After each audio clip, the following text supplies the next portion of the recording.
Kita beralih ke informasi selanjutnya, kenang tragedi bom Bali yang terjadi 16 tahun lalu. Menteri Keuangan Australia dan Dubes Inggris untuk Indonesia beri penghormatan untuk para korban di Monumen Tragedi Bom Bali. Menteri Keuangan Australia dan Duta Besar Inggris untuk Indonesia Jumat pagi mengunjungi Monumen Tragedi Bom Bali yang terjadi 16 tahun lalu. Kedatangan mereka untuk memberi penghormatan kepada para korban tragedi bom Bali. Dalam kesempatan itu, mereka meletakkan karangan bunga dan doa bersama untuk para korban. Menteri Keuangan Australia, Josh Frydenberg, mengatakan prihatin dengan peristiwa yang terjadi 16 tahun ini. Banyak warga yang tidak bersalah menjadi korban, diantaranya menewaskan 88 warga negara Australia yang sedang berlibur ke Bali, 31 warga Indonesia, dan korban dari negara lainnya, serta ratusan korban luka-luka lainnya. Peristiwa tersebut tidak saja menyebabkan luka fisik, namun juga trauma yang dialami para korban. 16 years ago, Indonesia and Australia, two great friends and important partners, have come even closer together to work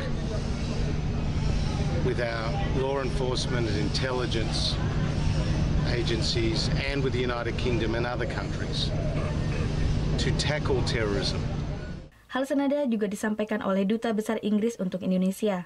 Dalam peristiwa tersebut menyebabkan 23 warga negara Inggris tewas.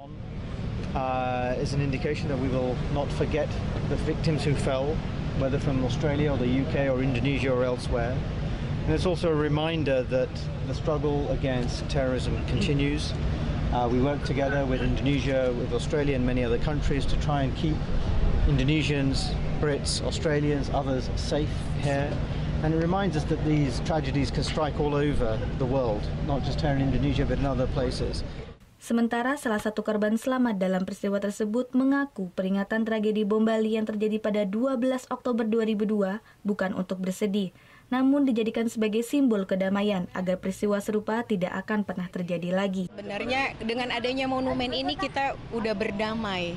Mas boleh lihat di sana ada 22 bendera negara untuk kita bareng-bareng bersama-sama menyuarakan pentingnya perdamaian, pentingnya saling menjaga satu dengan yang lain. Tragedi yang terjadi 16 tahun lalu tersebut menyebabkan 202 orang dari 22 negara tewas dan menyebabkan ratusan korban luka-luka. Surya Sanjaya melaporkan untuk NET.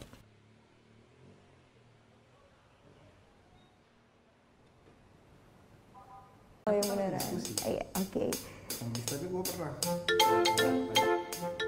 Nah, udah kan untuk beritanya? Jangan lupa di-subscribe, di-like, dan juga di-komen ya akun YouTube dari Net Bali. Terima kasih udah subscribe. Yang belum, jangan sampai lupa. Di sebelah sini nih. Subscribe.